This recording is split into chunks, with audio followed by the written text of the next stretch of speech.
دوستو آج کی اس ویڈیو میں ہم حضرت فاطمہ رضی اللہ تعالیٰ عنہا کے صبر کے بارے میں بات کریں گے کہ انہوں نے اپنی زندگی میں کس طرح سے صبر کیا ہے۔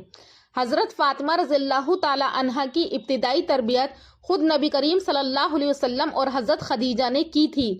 بچپن میں ہی ان کی والدہ حضرت خدیجہ رضی اللہ تعالیٰ عنہا کا انتقال ہو گیا تھا۔ انہوں نے اسلام کا ابتدائی زمانہ دیکھا ہے اور وہ تمام تنگی برداشت کی جو نبی کریم صلی اللہ علیہ وسلم نے ابتدائی زمانے میں قریش کے ہاتھوں برداشت کی تھی۔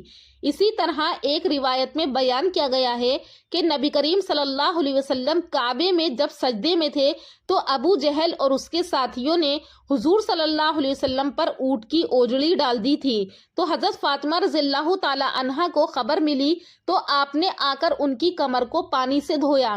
حالانکہ آپ اس وقت بہت چھوٹی تھیں تو آپ صلی اللہ علیہ وسلم نے فرمایا کہ اے فاطمہ رو مت، صبر کر، اللہ تعالیٰ تمہارے باپ کی مدد کرے گا۔ اسی طرح سے بچپن سے لے کر جوانی تک اور اپنی زندگی کے آخری لمحات تک حضرت فاطمہ رضی اللہ تعالیٰ عنہا کی زندگی صبر کرنے میں گزر گئی۔ انہوں نے صبر کا دامن نہیں چھوڑا۔ وہ صبر کی ایک ایسی پیکر اور مثالی خاتون تھیں۔ وہ اپنی مثال دنیا کو دے کر گئی ہیں۔ ہمیں بھی ان کے صبر سے تعلیم حاصل کرنی چاہیے۔ اسی طرح سے بتایا جاتا ہے کہ انہوں نے اپنی زندگی میں بہت زیادہ صبر کیا ہے۔ اپنی گھریلو زندگی کو لے کر، اپنے عیش و آرام کو لے کر ایک مرتبہ کا واقعہ ہے کہ عید کا دن تھا۔ وہ صبح صبح اپنے گھر کے کاموں میں لگی ہوئی تھی، گھر کی صفائی کر رہی تھی اور کچھ کھانے کے لیے بھی بنا رہی تھی۔ اتنے میں ان کے دونوں بچے حسن حسین باہر سے کھیلتے ہوئے آئے اور آ کر کے کہا کہ اماں جان، کیا آپ کو پتا ہے کہ آج عید کا دن ہے؟ ہم لوگ بھی اپنے ابا حضور کے ساتھ مسجد میں نماز پڑھنے کے لیے جائیں گے۔ تو انہوں نے کہا کہ اچھا ٹھیک ہے، ابھی تمہارے والد گھر میں نہیں ہیں، کہیں گئے ہوئے ہیں۔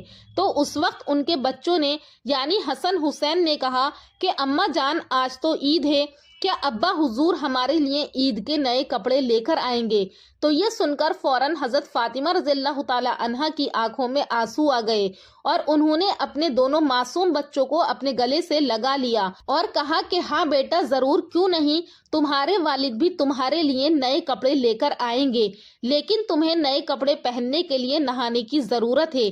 جاؤ نہا کر تیار ہو جاؤ، پھر اس کے بعد اپنے والد کے ساتھ نماز پڑھنے کے لیے عیدگاہ کی طرف جانا۔ تو خوشی خوشی دونوں بچے دوڑ کر نہانے کے لیے چلے جاتے ہیں۔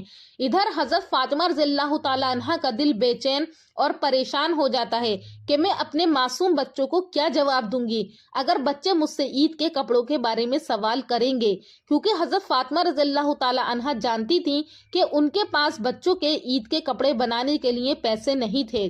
انہوں نے صبر کیا اور فوراً جا نماز اٹھا کر اللہ تبارک و تعالیٰ کے سامنے سجدہ ریز ہو گئیں اور رو رو کر گڑ گڑا کر اللہ تبارک و تعالیٰ سے دعا کرنے لگیں کہ اے میرے اللہ، میں نے ان بچوں سے کہہ تو دیا ہے، اب ان کا یقین میں کس طرح سے بنائے رکھوں، اس میں آپ میری مدد فرما دیجئے، میں اپنے بچوں کے یقین کو توڑنا نہیں چاہتی۔ تو حضرت فاطمہ رضی اللہ تعالیٰ عنہ فوراً سجدے میں گر گئیں اور رو رو کر خوب اللہ سے دعائیں مانگنے لگیں۔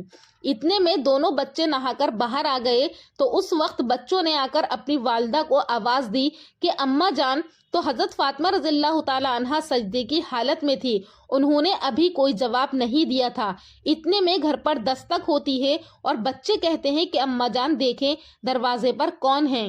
تو اس وقت حضرت فاطمہ سر اٹھاتی ہیں اور کہتی ہیں کہ جاؤ آپ ہی دیکھ لو۔ تو پھر جب بچے دیکھتے ہیں تو دیکھتے ہیں کہ دروازے پر کوئی شخص ہے جو کہ کچھ لیے کھڑا ہوا ہے اور بچوں سے کہتا ہے کہ یہ لو تمہارے عید کے کپڑے ہیں۔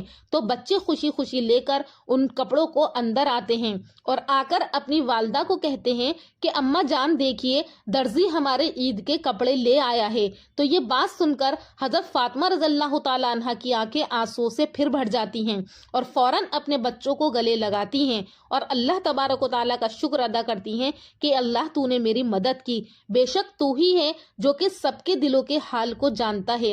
یہ کہہ کر دوبارہ وہ سجدے میں گر گئیں۔ تو عزیز دوستو، یہ تھا حضرت فاطمہ رضی اللہ تعالیٰ عنہ کے صبر کا واقعہ۔ تو دوستو، یہ تھا حضرت فاطمہ رضی اللہ تعالیٰ عنہ کے صبر کا واقعہ کہ انہوں نے صبر کیا اور اللہ تبارک و تعالیٰ سے لو لگائی، اللہ پر اپنا یقین بنائے رکھا اور بچوں کے عقیدے کو مضبوط بنایا۔ تو ہم لوگوں کو بھی یہی چاہیے کہ ہمیں اللہ تبارک و تعالیٰ پر یقین رکھنا چاہیے، اس سے امید رکھنا چاہیے۔ اللہ تعالیٰ ایسی جگہ سے ہمارے اس کام کو پورا کرے گا جہاں سے ہمیں اس کا گمان اور یقین بھی نہیں ہوگا۔ آخر میں اللہ تبارک و تعالیٰ سے دعا ہے کہ اللہ پاک ہم سب کے یقین اور ایمان کو بھی مضبوط بنائے۔ انشاءاللہ پھر ملاقات کروں گی ایک اور اگلی ویڈیو میں نئے ٹاپک کے ساتھ۔ تب تک کے لیے اللہ حافظ۔